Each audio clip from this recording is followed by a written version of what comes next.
Hello everyone, thank you for coming.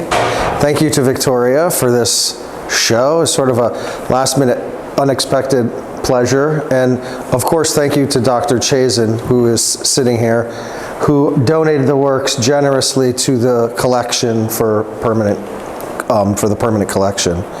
So I just thought I would take a few minutes. Victoria asked me if I could talk a little bit about the work. So it makes sense for me to sort of start behind you guys there on the wall, the pictures of the men and this landscape. That was the first body of work I really made that got me sort of any notoriety out in the world, and it was happening in the mid-2000s, early 2000s, while I was in school at RISD for graduate school. And it was an exploration sort of into the ideas of masculine identity and what that meant for me in my friends and family circles. So I was taking photographs of my buddies, my relatives, the places that we went and explored, and the things that we did in those places. And so a lot of the photographs are sort of these in-between moments where you don't know exactly what's happening, but you get some sort of clues as to what could be taking place. So the thing that was really interesting to me about that is I was just trying to figure out, sort of like who I was, what the outside influences on my life were, and how they sort of made me into the man that I was and becoming. And so it was a real introverted, sort of like an introspective look at what we were doing at the time. And so interestingly enough, I didn't realize this at the time when it was happening, but one thing that happened is that it prepared me for sort of the next phase of my life, which was having a child. And so I got out of grad school and sort of immediately had a child, and then I was the father. And one of the things I was exploring in the previous work was being the son. And so it was a logical transition from A to B. And so I just decided to start photographing my child. Interestingly enough, we had a girl, so there was a little bit of a curveball for me there in terms of like continuing on at this sort of masculine exploration and masculine identity studies. And so one of the things that I was really interested in the beginning of this project was sort of connecting my daughter to nature. And so I decided to go on a road trip with her for the first time.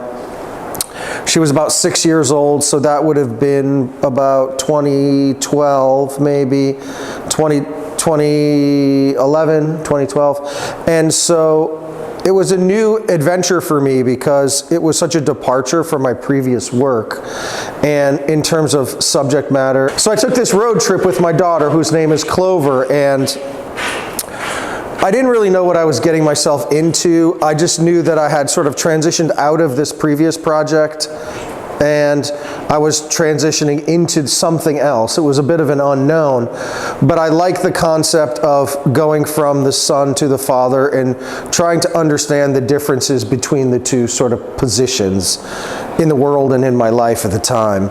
And so it was different because it was a little child, it was a female child, and I wasn't really sure exactly how to handle that or deal with that in some ways. But we just went out on the road and we started sort of exploring. And so the idea behind these works, starting with this one with the fern and kind of going around to here, which is a body of work that became Wild and Precious, was introducing my daughter to the natural world and taking these trips to sort of place her into the spaces and let her sort of become part of the experience, part of the planet, part of the landscape, learn from being there and touching these things and seeing these things. And so it was a really amazing opportunity for us to bond. So one of the side notes that was really amazing that I hadn't expected but made perfect sense in many ways, of course hindsight's 2020, is this father-daughter relationship in terms of bonding, which is something that I was very interested in the other direction, son to father bonding and so on, in my previous work. So there was a lot of overlap in that sense, and that was really exciting for me and sort of seemed organic. So we spent about 5 years on the road, off and on, basically adventuring around the United States, just the two of us. And so we created this incredible bond and experienced all these amazing moments where she got to just sort of take the world at her will and sort of learn about nature and animals and me and our relationship and how important all those things were as a tool to sort of become the person that she is today. Sadly, she's not here. She's working. She's now 16, so she has these like new responsibilities, which is kind of funny and ironic. It's very heartbreaking for her not to be here because we don't often have shows in Rhode Island where she gets to come and see the work and see herself, and it's a little bit sad for me. But these works are, like again, Wild and Precious, and they're all sort of meant to, like the works in this first body, Intertidal, sort of just like take a tiny little slice out of a much larger moment or idea and allow you to focus in on just that second. You know, like if you use this picture, for example, you know, this is basically a day of us just like playing and hanging out at the beach and looking at the animals. But like, you know, if you freeze this moment, you get so many individual elements that you can then concentrate on and think about in each picture. Jesse, where is that ferry? This ferry is in Washington State. It's from, you know, there's there's like in Seattle, you can take a ferry in many different directions to these different islands. So that's just us. And actually, you know, every picture, of course, has its own little like backstory, which is kind of fun. The one behind this picture that I thought was just so magical is that she was breathing onto the glass and writing her name, and as it evaporated, her name is Clover. So as it evaporated, the C and the R disappeared and this love was spelled. So if you look at it, you can kind of see, well, it's hard, I guess you can't see it in this one, but there are others in that series of photographs where you can see, and she was just mesmerized by the fact that love is the center of her name, and I had never really given it a ton of thought. But just like such a cool little like side note to something like that. As you look, the book is really the ideal presentation for the work because you're allowed to see it in sequentially as I want you to. And so as you go through the book, there are a lot of sort of transitional pieces, if you will, like this, where we're traveling from place to place. And then there's you know, different types of photos, but there are these sort of traveling pictures, I call them, like roads and ferries and things like that. Yes? What was that picture taken with her on the rock in the mountains? Yeah, Mount Washington, the summit of Mount Washington. We took the cog railway up, and she was essentially just scraping mica flakes off the rocks with her fingernails. But it had this sort of end of the world sort of feeling to it. There's a lot of intention to this concept as you look through the book, that there's this sort of little wild feral creature running around in this big open vast landscape, which is kind of how I envision the world for this little person. And she's alone in the book. You don't see any other people. So it's interesting to sort of place her into these like sort of like potentially like wild and maybe a little bit dangerous situations, but she's really not unsafe in reality. But I love that like sort of edge of her about to fall off that rock into the, you know, the unknown back there. I'm curious to hear you talk a little bit more about the intertidal works. I'm wondering, sure. How did you choose the subjects? And then how did you choose the non-human subjects that are also part of the series? So Intertidal for me was really a big learning experience in terms of like how an artist can approach the medium of photography. You know, like when I was in school at University of Arizona, where I went to undergrad, we were taught essentially the way that most people are taught, like introductory photography classes, whereas you come up with a subject and you take a bunch of pictures of that subject and you focus on that thing, whatever your thing might be. This was the first time when I got to graduate school where I felt the freedom to break out of that cycle, which for example would just be like portraits of my friends, right?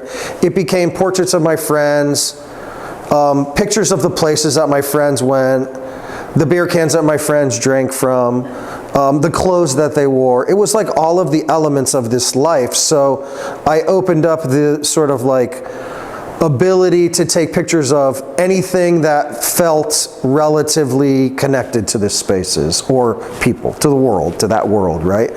So the landscapes are just like the places we would go, and the objects are related to the people that were in the pictures, and the people were dictated by just my friends and family. So it was a pretty small group of, mostly heterosexual white men, right? And so this is in 2005, 2003, 2004, 2005. There wasn't, I was very much aware of like other artworks being made, certainly in the photo world, and there was not a lot of like masculine introspection work happening at that point. I mean, it's a whole different world now, obviously, where we are.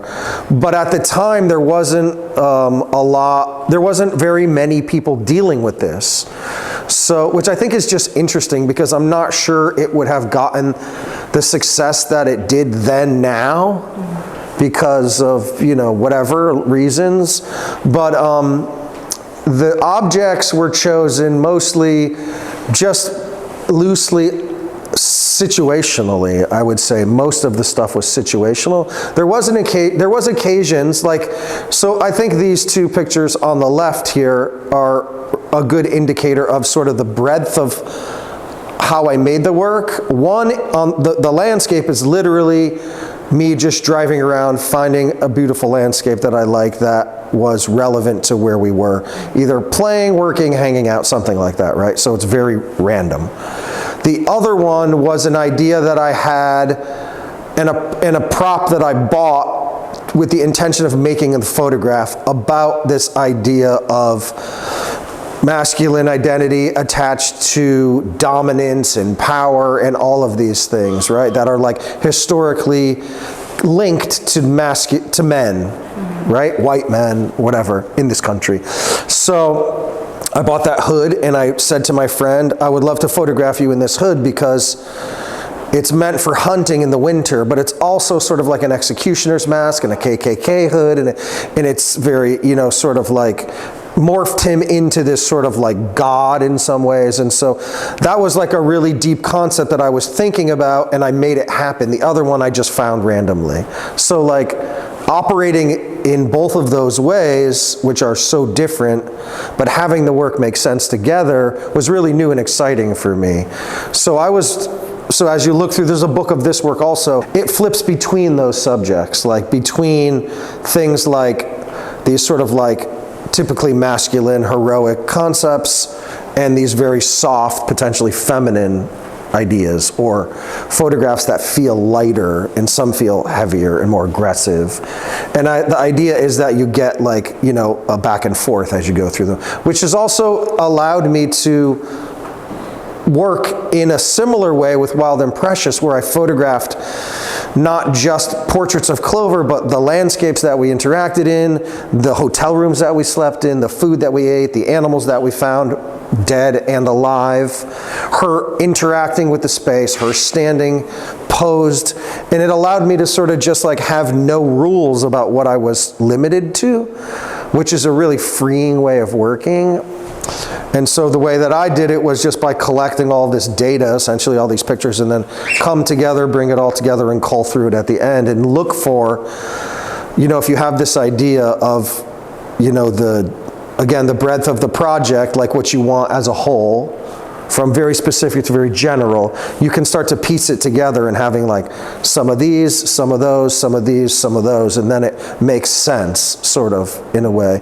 I mean, the book is really meant to be sort of like chapters in some way. Josh, did you have a question? How's Clover now with letting you photograph her now that she's older? How's that working?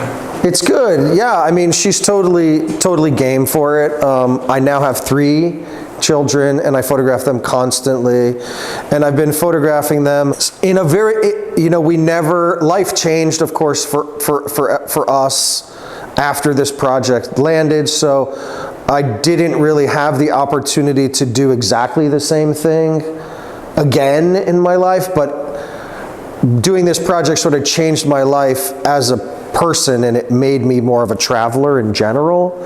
So we've continued our travels, and now I photograph sort of all of the family, maybe, not just the kids, like the animals that we own, the place that we live, the places that we go. So there's, in the back of my mind, another iteration of this project, like chapter 2. It's like the larger version that I have to, at some point, pin down.